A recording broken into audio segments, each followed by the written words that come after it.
Nos acompaña en el día de hoy el historiador y escritor Manuel Núñez. Lo he invitado para hablar sobre temas de interés tanto político como histórico. Y justamente quiero iniciar nuestra conversación en el día de hoy pidiéndole a Manuel que nos hable sobre la celebración del Mes de la Patria que acaba de concluir y la presentación del presidente de la República rindiendo las memorias del año pasado en el Congreso Nacional. ¿Cómo estás, Manuel? Muy bien, gracias. Bueno, el Mes de la Patria es siempre para los dominicanos una fecha fundamental, porque este es el único país del continente que corre el riesgo de volver a un estadio anterior al de su independencia.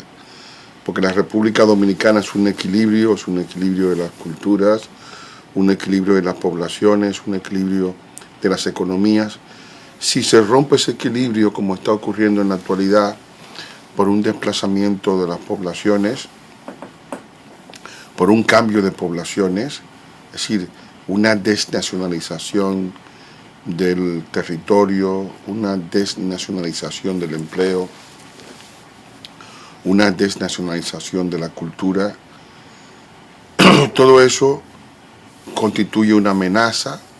Ya lo vemos en los líos que se están armando en el registro civil, porque hay una población extranjera que trata de apropiarse de la soberanía dominicana y que por todos los medios está utilizando las instituciones internacionales, las ONGs, con el objetivo de crear un sentimiento de culpa en los dominicanos que anule el objetivo de los dominicanos, que es de mantener, cueste lo que cueste, la independencia de Haití. En cuanto al discurso del presidente, me parece que fue una pieza muy importante porque es el resumen de los 4 años de ejercicio. El presidente insistió en sus grandes realizaciones, ha concluido obras que tenían tiempo sin concluir, entre ellas una de las más importantes es la presa de Monte Grande. Ha multiplicado los créditos a la agricultura, lo dijo claramente, ha reducido la deuda exterior, porque él empezó explicando que de 62% del PIB que significaba la deuda exterior, ahora está en 59% del PIB, con lo cual evidentemente implica una reducción de un 2% del Producto Interno Bruto. Y todo eso pues va acompañado de un conjunto de obras, la ampliación de la línea del metro, de los Alcarrizos y hasta San Luis, en el caso del este, la construcción del monorriel de Santiago, la multiplicación de la producción agrícola. Sí, es un conjunto de circunstancias y dentro del marco de lo que es los elementos que siguieron tras el arribo de la pandemia, que fue una etapa de crisis y de horror para el mundo entero, incluyendo desde luego la República Dominicana, que fue un año muchas veces perdido para la educación, perdido para la producción y perdido para el turismo. Pues la República Dominicana ya recuperó el turismo que le corresponde de una manera esplendorosa, incluso superando cotas anteriores. Amplió el parque de zonas francas, así que la inversión extranjera ha venido fluyendo y se ha mantenido la estabilidad macroeconómica, es decir, pequeñas fluctuaciones en la moneda, pero ninguna que sea traumática. O sea que globalmente el panorama que tiene la República Dominicana y el panorama que pintó el presidente no es dentro del contexto del área del Caribe, donde tú tienes Centroamérica, que es un polvorín, la guerra de las maras, Venezuela, que ha entrado en Barrena, Colombia, que está entrando en Barrena, Puerto Rico, que vive una etapa de crisis y de despoblación, Cuba, que es una crisis total, ¿no?, del sistema económico que ha arruinado ese país. Y bueno, en ese marco la República Dominicana puede exhibir logros de brillantez y no creo que sea lógico negarlo, eso es una realidad. Nosotros estamos en un mundo muy convulso, incluyendo un vecino que ha entrado en una etapa de ingobernabilidad, que es Haití, ¿no? Así que, y en ese mundo convulso, pues, hemos ido logrando cosas y manteniendo ciertas cuotas de productividad, de calidad y de inversión extranjera que es menester continuar. Yo quiero que profundicemos ahora, Manuel, en el análisis de la crisis haitiana, que en esta semana ha estado desbordada realmente, y las posibilidades de que haya una intervención internacional liderada por Kenia para que haya una solución en Haití, donde ya no hay ni siquiera un gobernante que esté legítimamente elegido por el pueblo. Bueno, en Haití las elecciones, se ha creído que las elecciones son la solución,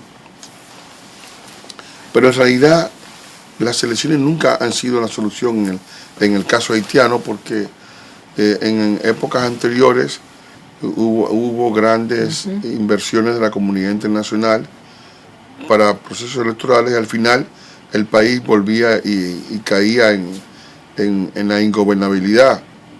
Y de hecho el país ha estado intervenido durante casi 20 años, desde los años 90 hasta el 2021. Primero los Estados Unidos, luego la MINUSTAH, luego la MINUYUS. Y esas intervenciones tenían como objetivo el tratar de garantizar procesos electorales diáfanos, desarmar a la población, evitar que el país derrape en el desorden. Sin embargo, en la actualidad lo que se ha producido es la desaparición del Estado haitiano. Ya no hay quien controle la frontera marítima, quien controle el espacio aéreo, quien controle el espacio terrestre. El país se ha vuelto un santuario de del crimen organizado, de las mafias, del narcotráfico. Todo el poder del país está en manos de las bandas, de más de 80 bandas de delincuentes que viven del delito, del secuestro, del acaparamiento de combustible, de los robos, de los asaltos. Y eso desde luego supone que no hay un Estado de Derecho y que incluso no hay autoridad, porque las autoridades legislativas perimieron. Solamente hay un primer ministro, no hay un presidente, el presidente fue asesinado y nadie puede garantizar la vida en un ambiente de tensión. Ellos han logrado firmar un acuerdo con Kenia para que Kenia envíe 1000 policías. Sin embargo, nadie puede garantizar que 1000 policías puedan efectivamente ponerle punto final a las bandas. Yo pienso que hay una especie de solapamiento de lo que es la misión. No es una misión incruenta, es una misión de estabilización, y para estabilizar hay que neutralizar a las bandas. Las bandas están bien armadas y no van a renunciar a las armas ni al delito de manera voluntaria. Por lo tanto, la misión que ya han firmado con el gobierno haitiano de Ariel Henry y Kenia para traer 1000 policías puede resultar insuficiente en los alcances y en las mediciones con que hasta ahora se ha presentado la opinión pública del continente.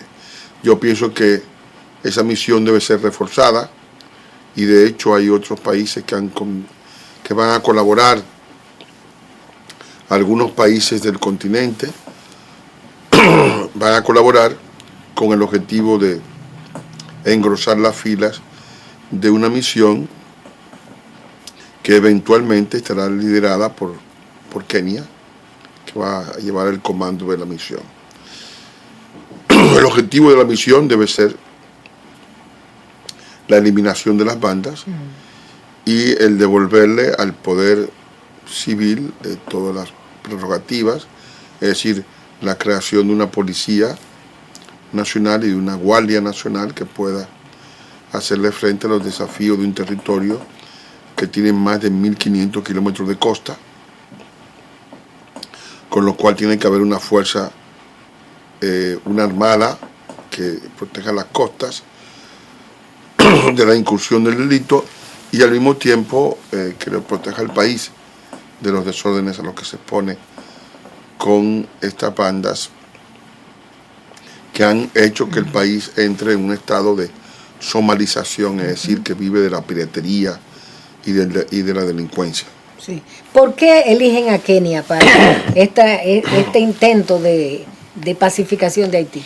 Bueno, eligieron a Kenia porque en ningún país, ni Canadá, ni Estados Unidos, ni Francia, ni los países que antes habían intervenido, Chile, Brasil, quiso liderar ninguna misión. Y de hecho, todo el montaje estaba concebido para que fuera un país del continente el que liderara la misión, pero en vista de que nadie quiso, los keniatas, como llamen, tenían experiencia en misiones como esta, en otras zonas de África, que han tenido esas situaciones semejantes a la de Haití, y se ofrecieron, mediante el pago de una cantidad de dinero, la de los $200 millones, para hacerle frente al desafío de pacificar, neutralizar, desarmar esa población que se mantiene enfrentando la voluntad del poder civil. Así es. Vamos a hacer entonces una pequeña pausa y retornamos con nuestro invitado del día de hoy, Manuel Núñez, historiador. No se vayan. Estamos conversando en el día de hoy con Manuel Núñez, historiador y escritor. Yo quisiera que analizáramos en perspectiva las elecciones dominicanas ya del 19 de mayo en las que vamos a elegir el Congreso y el presidente. Así es, bueno, ya hubo unas elecciones que han anunciado en cierto modo cuál puede ser la perspectiva. Yo espero que las elecciones del 19 de mayo haya una mayor participación.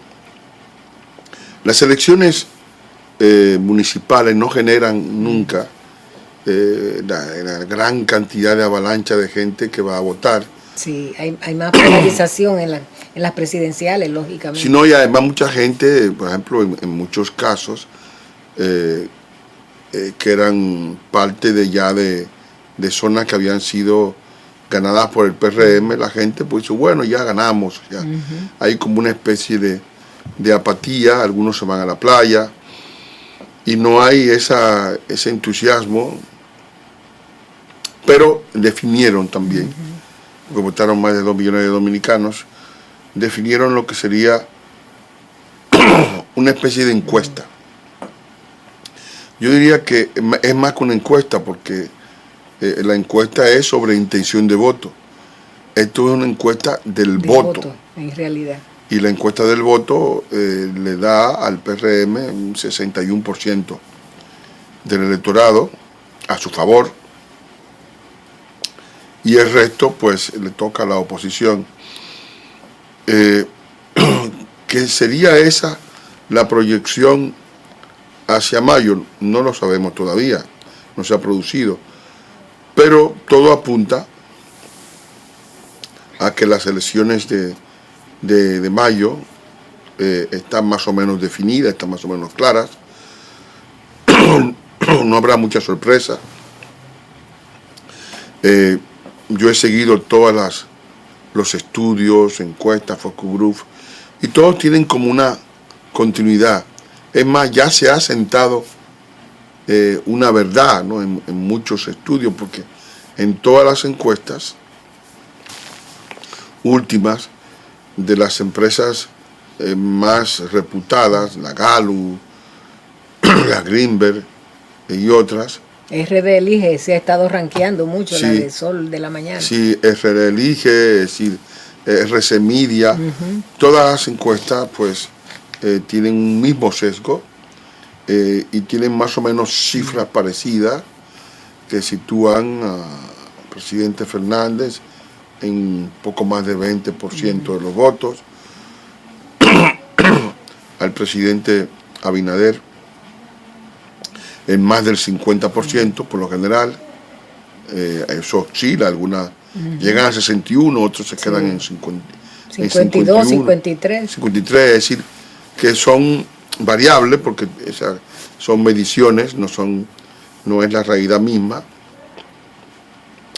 pero todo van a ser unas elecciones con poca discusión, porque cuando son tan claros los resultados, no suele haber, como tampoco hubo ahora, no suele haber pataleo. Sí. O sea, cuando son muy competidas, cuando están muy concurridas, cuando hay mucha polarización. Mucha polarización, pero sin embargo ahora no parece haber polarización, porque mucha gente esperaba la unidad de la oposición, que no se produjo, ya debió producirse al día de hoy. No se produjo la alianza de la oposición, que algunos entendían que debía llevar un solo candidato presidencial. Va a llevar 2 candidatos presidenciales, con lo cual evidentemente pues es muy difícil que ante un PRM compacto, como ha demostrado que está en estas últimas elecciones, pueda haber sorpresas que cambien un poco las tornas de lo que ya ha ocurrido. O sea que este va a ser unas elecciones bastante previsibles. Así es. La misma alianza, ¿cómo tú has visto que ha estado la dinámica de la alianza que presentaron el PLD, la Fuerza del Pueblo y el PRD? La alianza ha sido bastante, porque no ha sido una alianza sincera, ¿no? Es decir, Jaime David escribió una carta a Leonel Fernández para que éste renunciara a la candidatura presidencial y se produjera una alianza, pero eso es desconocer las causas por las cuales Leonel Fernández salió del PLD, que justamente era que se le había puesto impedimento a que él fuera candidato. O sea que si Leonel Fernández después de 3 periodos hubiese renunciado a ser candidato presidencial, pues nunca se va del PLD y tuviera el partido unido. Así es. Y luego pues la respuesta que le dio el ex vicepresidente Rafael Alburquerque diciendo que sea Abel el que renuncie. Entonces uno se dice, bueno, pero ¿cuál de los dos tiene razón? El primero tiene sus razones, dice, bueno, yo estoy marcando más en las encuestas, pero el segundo tiene también sus razones. Dice, yo he obtenido más en las elecciones, tuve más sindicaturas, el doble de las sindicaturas que tuvo la Fuerza del Pueblo, y tengo más probabilidades de tener miembros en el Congreso, es decir, congresistas. O sea que evidentemente son 2 razones y un solo cargo. Entonces, ante eso, pues no creo que varíe, porque el voto del PLD y el voto de la Fuerza del Pueblo están operando en la misma familia electoral. O sea, es un voto que está dividido. Y esa división puede incluso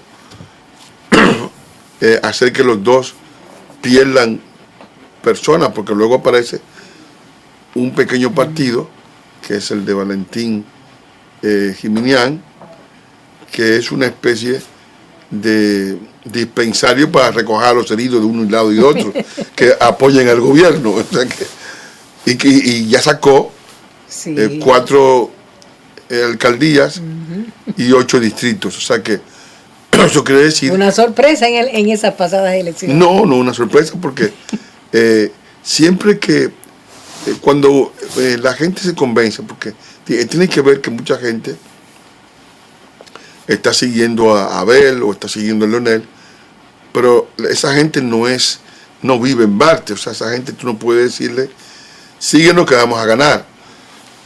Mucha de esa gente llega a la convicción de que su candidato no va a ganar y entonces busca la fórmula para enganchar con los que van a ganar, ¿no? Entonces, en este caso, busca un partido y Valentín tiene esa misión, de ser un poco la puerta de entrada de esa gente que viene del PLDismo o del leonelismo al gobierno. O sea que va a ser una especie como de transición. Entonces, evidentemente, como dicen en España, está todo el pescado vendido. Es muy difícil que las cosas cambien, porque ya las simpatías están decididas, se demostró en estas últimas elecciones. Y bueno, los cambios, o sea, en un país, para que se produzca un cambio en la voluntad, en la decisión de un pueblo, pues tienen que producirse grandes cosas, un cataclismo bancario, algo que realmente implique que la gente cambie de actitud. Pero si no se produce eso, si no aparece un héroe de último minuto, si no hay una invasión o una guerra con Haití o algo parecido, la suerte está echada. Ya lo que va a ocurrir, y va a ocurrir en paz y sin cambios extraordinarios. Manuel, aquí se ha abierto una discusión en el país luego de las elecciones por el alto nivel de abstención que hubo en los pasados comicios municipales, y se ha estado proponiendo que haya una unificación de elecciones dado el nivel muy alto de recursos que se invirtió ahí, que se perdió. Muchísimas boletas, hubo que votarlas sin que la gente fuera a poner en las urnas. ¿Cuál es tu posición sobre esto? Yo creo que la separación es un acto democrático. Yo pienso que debe fortalecerse el liderazgo municipal y evitar el arrastre de las presidenciales. En cuanto al abstencionismo, yo no tengo la visión de que el abstencionismo sea de las dimensiones en que lo colocó el expresidente Leonel Fernández, que habló, que dijo que solamente un 22% había votado por el presidente. Si un 22 votó por el presidente, ¿cuántos votaron por él? Porque sacó mucho menos. Sí. O sea, decir, o sea que realmente no. Yo pienso que las elecciones últimas hubo abstención importante, pero está dentro del rango. Es decir, por lo general se produce en abstención. La Junta calculó un 58% de abstencionismo. Pero el abstencionismo está más o menos situado en ese rango, menos del 50, un poco más del 50, es decir, varía, ¿no? Pero no es un asunto que cambie o que deslegitime, como pretendió el expresidente Fernández, las elecciones. Son elecciones legales y, como dije, esas elecciones han sido una encuesta también, una encuesta con voto vivo, ¿no? Con voto real. Manuel, me queda un minuto, te lo regalo para que te despida de la teleaudiencia. Muchas gracias. Yo espero que el país, después de estos comicios que fueron ejemplares, se aboque a elegir a las autoridades dominicanas, que los dominicanos acudan masivamente a esa celebración de la democracia y de nuestra unidad como nación, que son las elecciones, ¿no? Que la selección de los que van a encarnar el Estado dominicano, porque el Estado es una abstracción. Lo que hay es siempre un gobierno, o sea, un grupo de gente que van a encarnar y a representar lo que es la voluntad popular de la República Dominicana. Bien, pues con estas palabras concluimos esta participación del historiador y escritor Manuel Núñez aquí en nuestro programa Teleopina. Vamos a comerciales, retornamos con ustedes.